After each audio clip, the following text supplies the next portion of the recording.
Buddha. What's going on, Juco?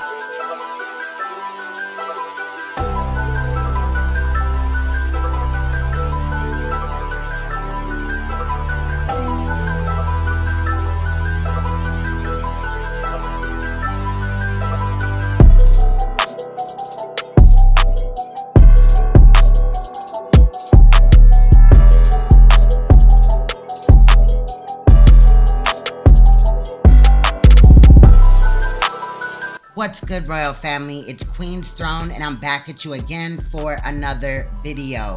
This will be live, and I will also put the no commentary version, but this, I had to put some type of commentary in this situation.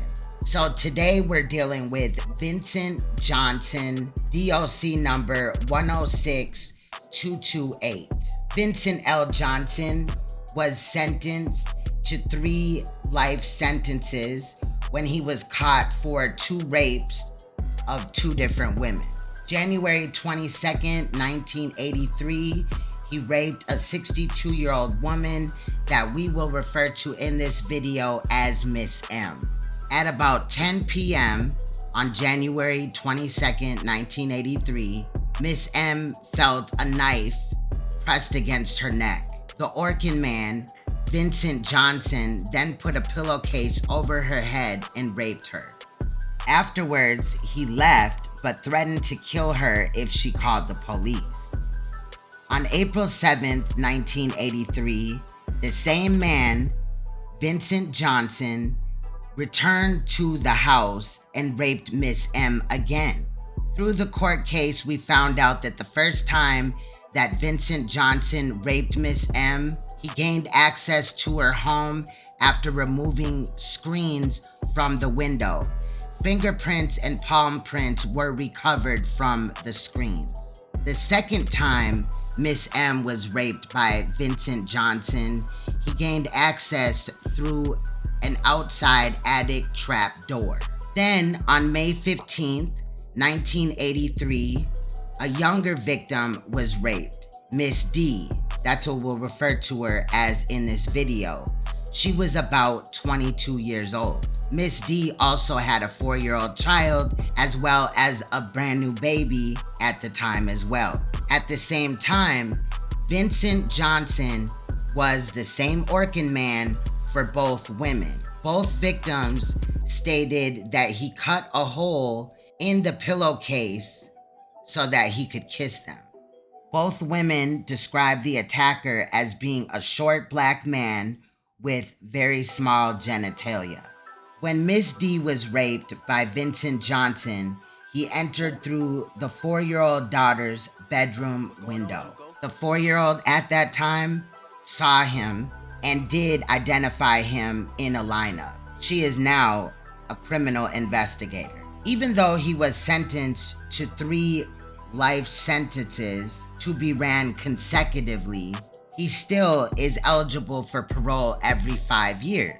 In my opinion, there is a possibility that there may be more victims of Vincent Johnson that was raped by Vincent Johnson and have not gotten justice. However, the parole hearing of this serial rapist ORKIN man that you're about to witness somehow has managed to be a low risk on their risk assessment guidelines. So Louisiana states that they feel that he is low risk to reoffending if he is paroled. I do think that they need to revise the risk assessment guidelines, but I digress. The fact that this man raped the same woman twice, coming back months later, is sick. But what's even more sicker is the fact that this serial rapist raped one of them women on his 10th wedding anniversary. One of the survivors did end up suing ORKIN, and there is some other case information about this case that I will place in the description of this video or live stream. So you can definitely venture and click the links and read the information for yourself if you would like. I think the fact that he ended up raping a woman on his 10th wedding anniversary is proof that these predators will do whatever it takes to blend in with the normal society. Now let's talk about the 3 life sentences. Now he has 3 life sentences for the 3 rapes of 2 women. Those are consecutive sentences, which means that he has to serve the time for the 1 charge, and then it's the 2nd charge, and then it's the 3rd. None of these charges are running concurrent, which means that he would serve the time all at once. But somehow, he's eligible for parole every 5 years. What is Louisiana doing? Now, at the time of this parole hearing and the time of now, even, Vincent Johnson has served 40 years in prison, and in this video, you will hear the DA speak about how he has basically served 13 years per rape, which is nowhere close to 1 life sentence, 2 life sentences, or even 3. However, in the video that you're about to watch, I feel like the survivors did a great job of articulating what happened and how this affected their life at the time of this offense. But I'm sorry, the fact that every 5 years, Vincent Johnson is eligible for parole and they have to relive this pain over and over and over again is very saddening, to say the least. Vincent Johnson had serviced Miss M's home as an ORKIN man once a month for 5 years. He also serviced Miss D's house as an ORKIN man May 13th, 1983, 2 days before the rape. Links to the ORKIN lawsuit and Vincent Johnson's appeal will be in the description.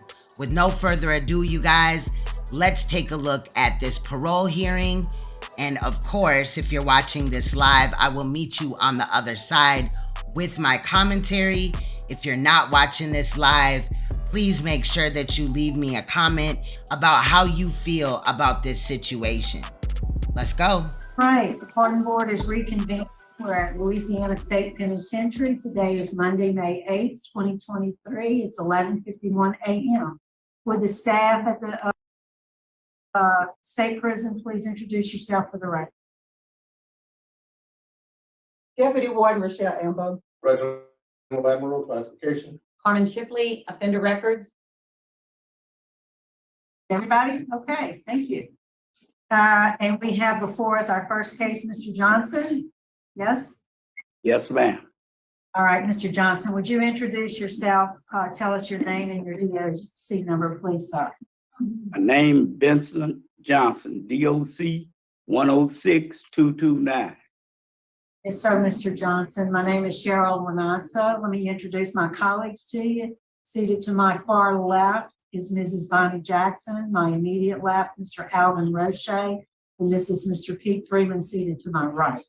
I want to acknowledge you have some guests there with you today. You have, well, I see 2. Yes, sir. Would you introduce, I have Latrice Williams. And my grandson. Tyrone James. Yes, ma'am. Yes, and were you expecting your brother? No. Jack? Oh, Okay. my brother. I have a Jack Live. He on the list. Jack Lyles. Right, he here, but he wasn't coming in. Oh, okay, all right. And then here with us in Baton Rouge, we have Courtney Hart, Jew Retton.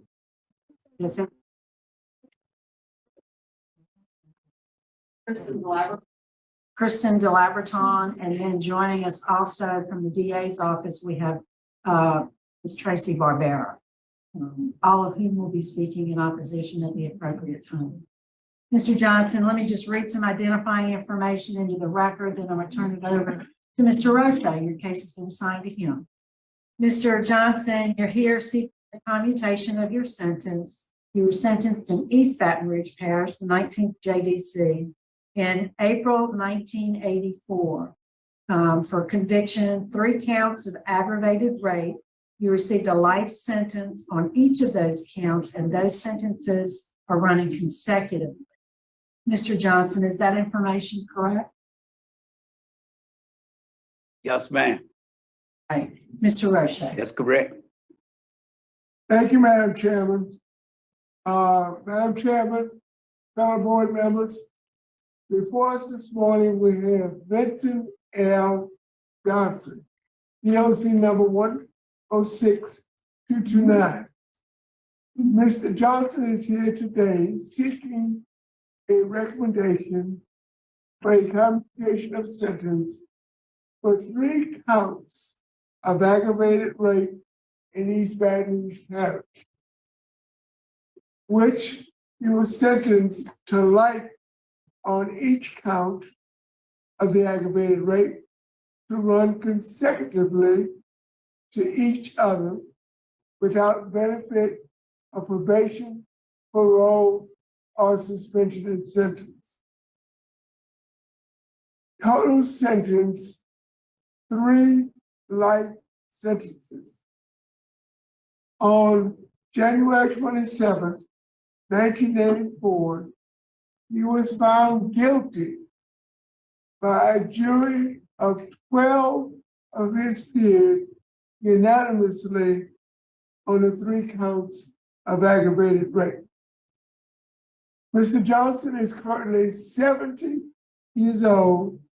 He was 30 years of age at the time of these egregious offenses. The applicant has been incarcerated for the last 40 years. Is all that information correct, Mr. Johnson? Yes, sir. Mr. Johnson, were you employed at the time of your arrest? Yes, sir. What was your occupation? I was a pest control technician. Working for ORKIN Pest Control, am I correct? Yes, sir.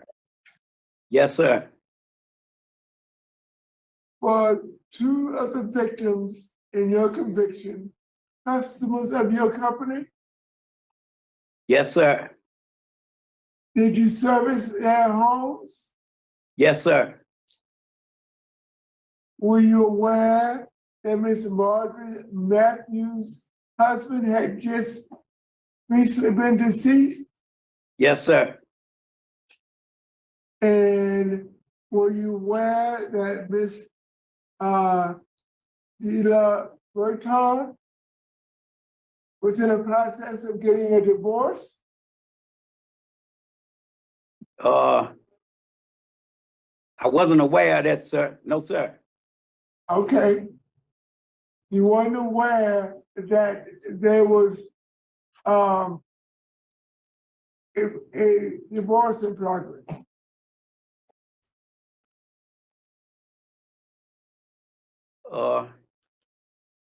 Say again. You were not aware that there was a divorce in the process? I knew she was living by herself with the babysitter. So basically, I think the first service, she was a very nice lady, so you had a conversation. Am I Yes, sir. correct? Yes, sir. And you went back to each one of these homes and violated a lady that was going through a traumatic experience. Yes, sir.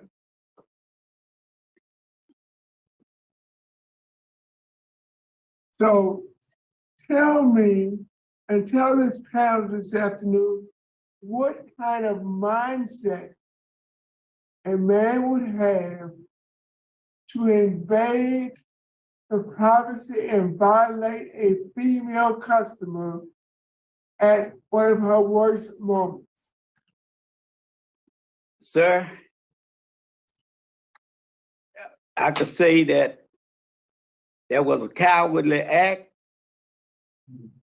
I was on drinking at the time, and I could actually say I wasn't in my right mind, in the right mind frame. But you were the right man, you were drunk, but you were, in the case of Mrs. Jill LeBurton, you had enough coordination to climb through a window of the child's bedroom. When the child was awoken, you told the 4-year-old to go back to sleep. Yes, sir. Couldn't have been that drunk. Yes, sir. Well, not really drunk, but I was drinking. I wasn't to the point that I was completely intoxicated. I realized that there was a cowardly act that I carried out, and I'm very sorry for that. Okay, now, you said it was a cowardly act. When did you realize that it was a cowardly act? Actually, it wasn't long after that I could, came to that conclusion. And plus, after going through programs up here, I realized that I had made a bad mistake. And only cowards and people with no kind of upbringing or do something like that. Mr. Johnson, you violently raped Mrs. Matthews in January. Yes, sir.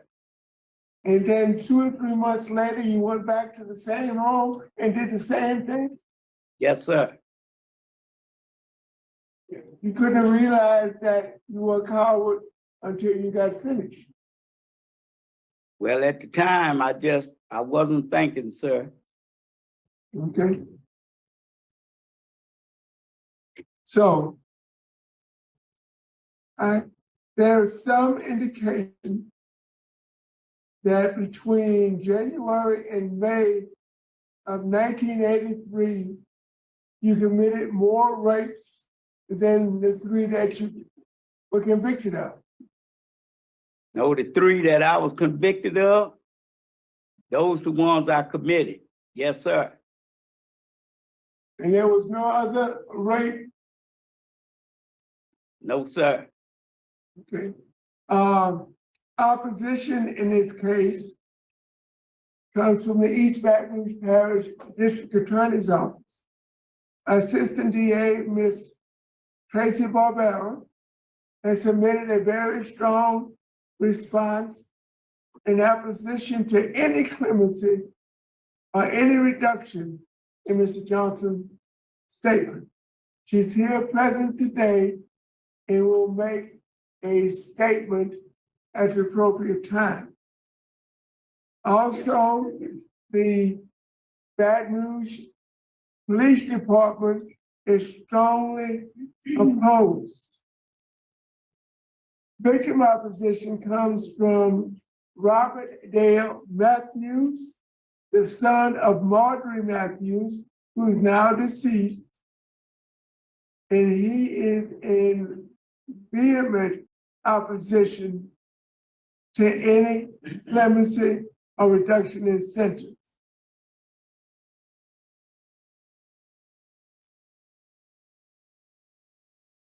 Marjorie Matthews is victim number 1, who you had raped on 2 occasions.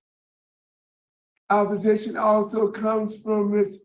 Jill LeBurton, victim number 2, who outlined in her vehement letter of opposition the effects that this crime still has on her today.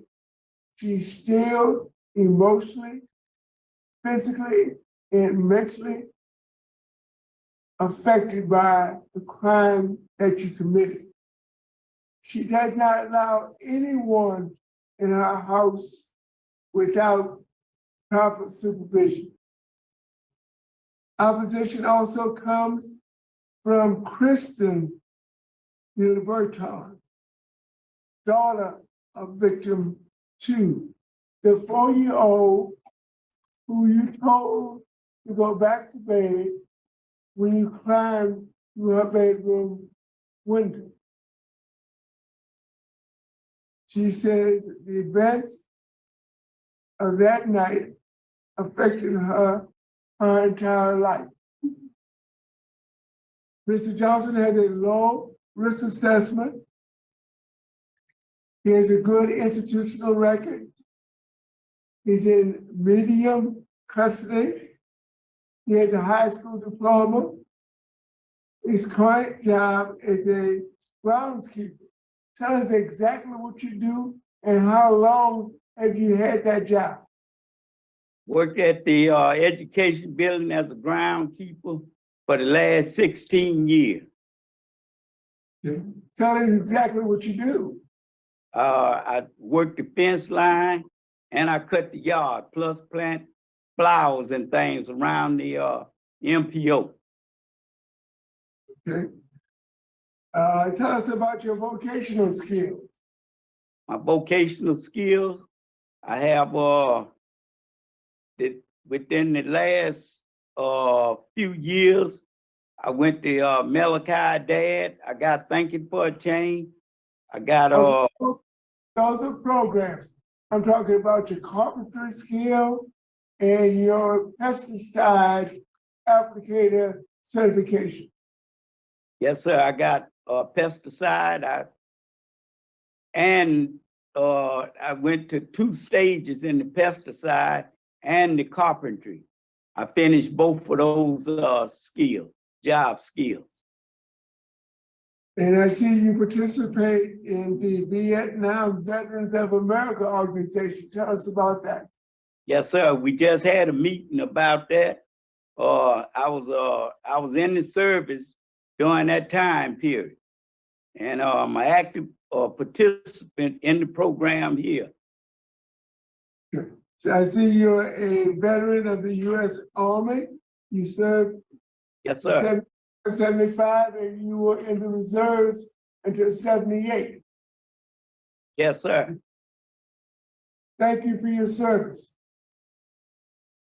Programs completed, anger management, thinking for a change, 12-step program, Malachi Dads, 100 hours pre-release, adult healthcare course, and you completed all 4 phases of your sex offender treatment. Yes, sir. Mr. Johnson, tell us what all the phases of sex offender did in understanding who you are and how you affected the victims. The 4 stages of the sex offender program help you in many ways. It helps you in your thinking process, and it helps you to not to reoffend again. Tell us how it helped you to understand what the victims are going through. Yes, sir.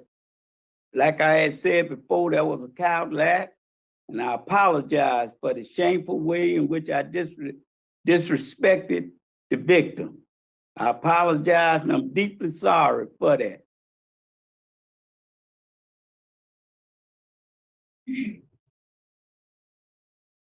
If you can speak to the victims, tell us exactly what you will tell the victims today. Today, I would tell them that I'm deeply sorry. There was a cowardly act that I committed, and I'm very sorry. I regret what I did. I apologize to them, and from this day forward, I would honor them by never disrespecting another individual. How can a man premeditatedly, deliberately commit an act of the acts that you committed?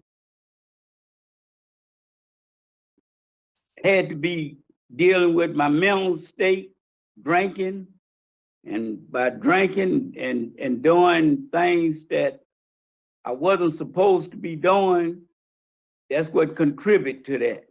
I had no respect for nothing. But now, Thank you, Mr. Johnson. Thank you.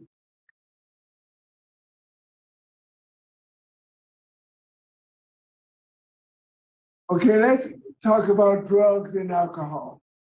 When did you start abusing alcohol? I started abusing alcohol when I was in the service. And once I got out, I just continued. So we're talking about 1974. Yes, sir. I got out in 1975. So we're talking 25 and 23, that was 48 years ago, so you were about 22 years old. Yes, sir. And when did you start abusing illegal drugs? Well, the illegal drugs part, my thing was drinking, heavy drinking. So you've never done marijuana? No, sir.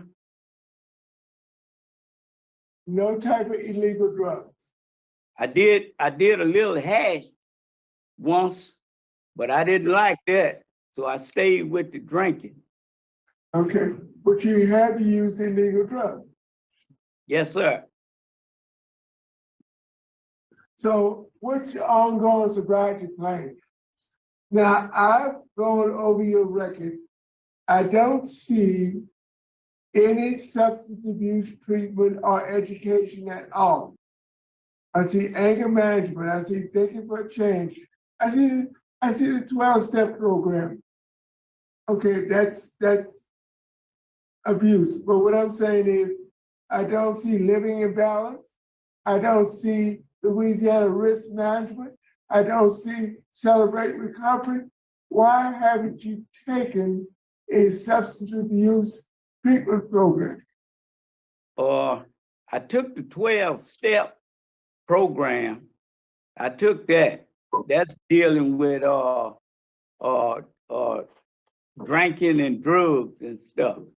I know exactly what it does, but why haven't you enrolled in living in balance, celebrate recovery, or Louisiana risk management? Yes, sir. I got risk management.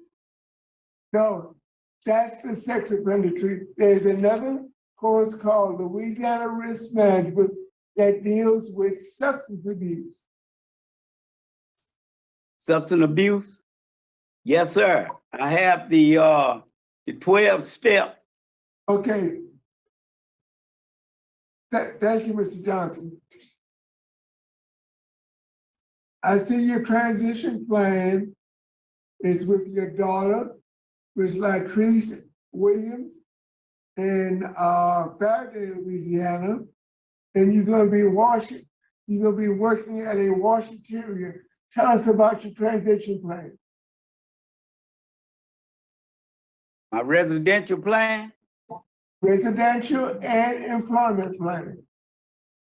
The employment plan, my granddaughter owned her own washateria. So they said they'll provide me with a job. And my daughter, she have her own home and she'll let me stay there with her. In my packet, there were 8 or 9 letters of support from family, friends, and your former classmates. I just wanted to put that into the record. Your disciplinary conduct, you have 14 or 15 write-ups in 40 years, not bad. The last one was in April 2012, 11 years ago. Do you remember what that write-up was for? Yes, sir. I received a pair of gloves from a security officer. I was working in the cell block, and that's to handle the boxes, those 10 boxes and things. And that was a violation. Okay. Warden Ambo, do you have any comments, concerns, remarks, or observations? His last report was malingering. It was not what he said about gloves. He made a medical emergency for something that was not considered a medical emergency. Okay. And also, looking through his past, looking through the record through the past, intakes and orders that he had taken, he didn't indicate that he had any substance abuse issues. Okay, That's why he probably wasn't in any substance abuse classes. AA is voluntary, so he probably volunteered to go to AA for substance abuse. so he wasn't completely truthful on intake. True. Madam Chairman, this concludes my presentation and interview. I have a recommendation, and I will share with my fellow board members at the conclusion of this interview. Thank you. Thank you, Mr. Redstone. I just have one question, well, a couple of questions, Mr. Johnson. You, today, you readily acknowledged your guilt in committing these 3 rapes. Yes, when Mr. Roche asked you, you know, you just readily admitted it. So as I reviewed your record, though, I see several letters from family members of yours that dated, you know, they're not dated 2021, and they say that they're convinced you did not commit these crimes. How do you explain that? Well, I had told them at first, I straight out lied to them that I didn't do it. But later, I told them that I apologized to them. I told them that I was the one that perpetrated those crimes. Right. Well, the letters, as I mentioned, are dated 2021. So it was just 2 years ago that you made that acknowledgement to your family? No, I had made it to them way before then.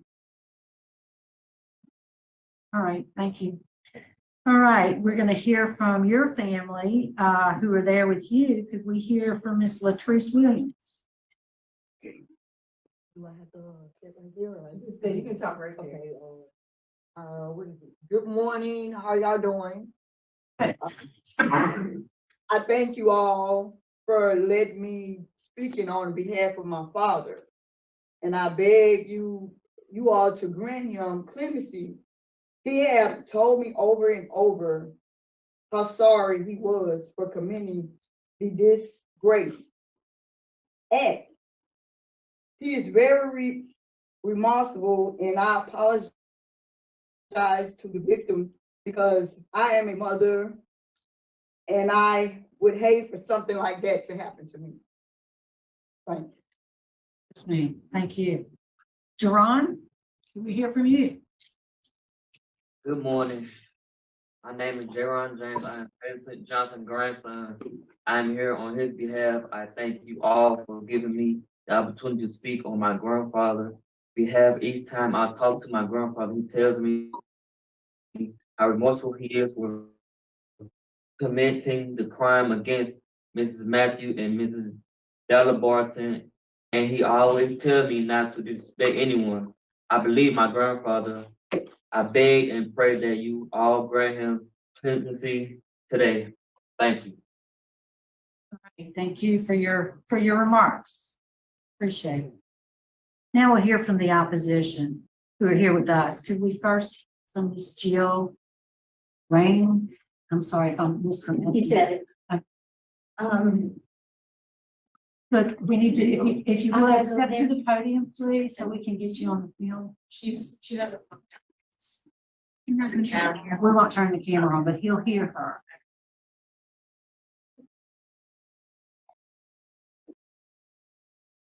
First of all, I was stunned when I found out this was even going to happen again.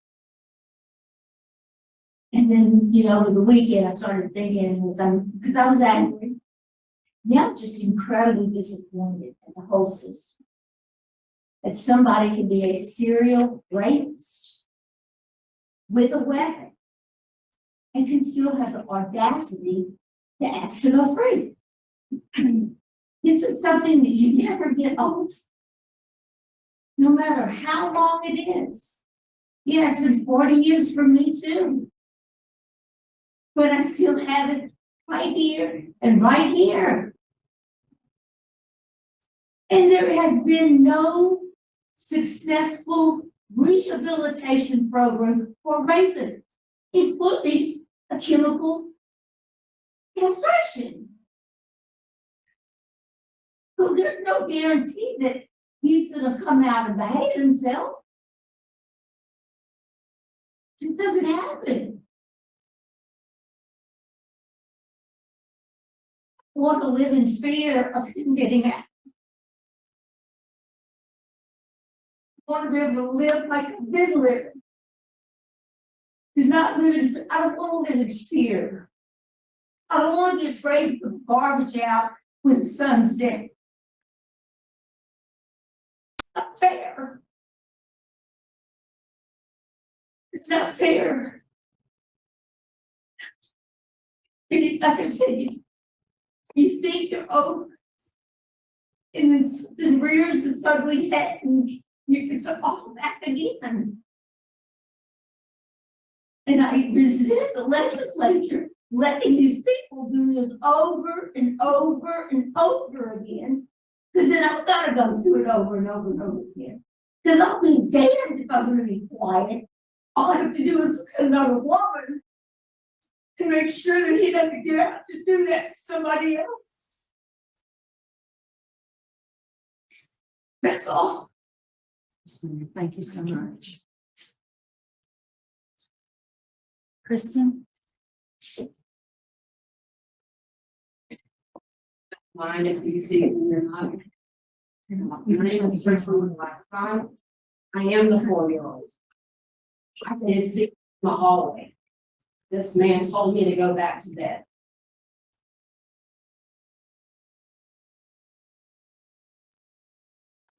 Well, Gus Jackson. I don't know if you recognize me.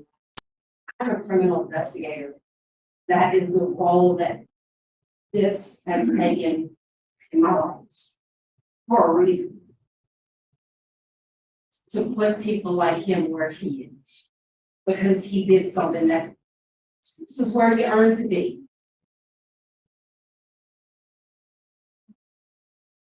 Consecutive, not concurrent. Consecutive. Get that out. I participated in Surgeons and Victims Dialogue Program. Not because he said that he did, but because in my head, I had him as a 7-foot. You can ask my mother, ask my father, you can ask St. Joseph's Academy. I used to have nightmares waiting for him or his family to be just sitting on the street, take me out. Because I am the 4-year-old that said, you were in my house. You told me to go back to bed. And I again and again. I understand the process a little bit more than my mom. I understand that everyone has rights. Where are the rights for the victims? This is the first time ever in 40 years, Mr. Johnson and panel, that he has ever said he did anything wrong. This whole cowardly act. What cowardly act? Why don't you say that you did? These letters that I've been hearing about that are dated 2021, there's a reason. Because he's never admitted it. We had a parole hearing, I'm gonna give or take 5 years ago, I'm not really sure. He didn't admit it then either. I testified at that one, and my first thing was, first thing of parole is to admit what you've done. He didn't do it. Now all of a sudden, he's asking for clemency, and I'm sure he knows, he's been in jail for 40 years, that you need to say what you've done in order to at least be considered. I'm not fine. This whole I was drunk, whatever. No, you came to my house, our house, where my dad had just left my mother. My sister was 16 months old. I was at Mother's Day out at Jefferson Baptist. You sprayed the house You left my sister's window unlocked. And then you came back. How long were you intoxicated? I don't understand. And the same thing goes for Miss Matthews. How dare you? Not only violate this woman once, twice.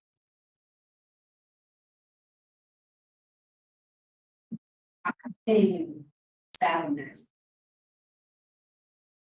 And I will testify at every hearing until this sentence is finished. Wish I could live 3 life sentences. I cannot. He is where he belongs. I don't accept his apology at all. I think it's rubbish. I think it's cowardly act. Say what you did. And then his education, he went and got something about pesticide. So you mean to tell me that he went to school to go be another organ man, to go spray people's houses? You've got to be kidding.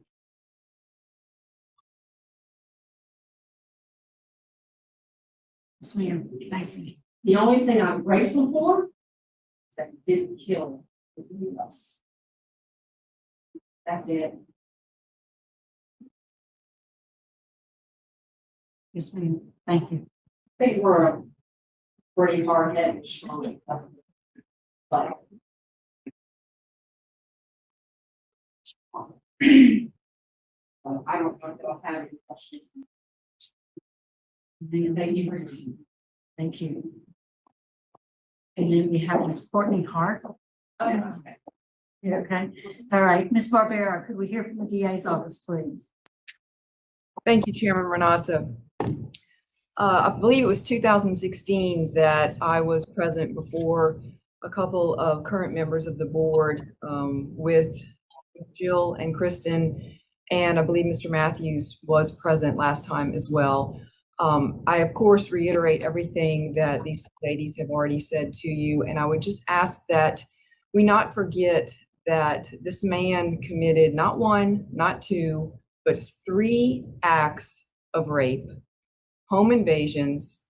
It was, these acts were purposeful, they were planned, premeditated, they were predatory in nature, and his sentences were to run consecutive.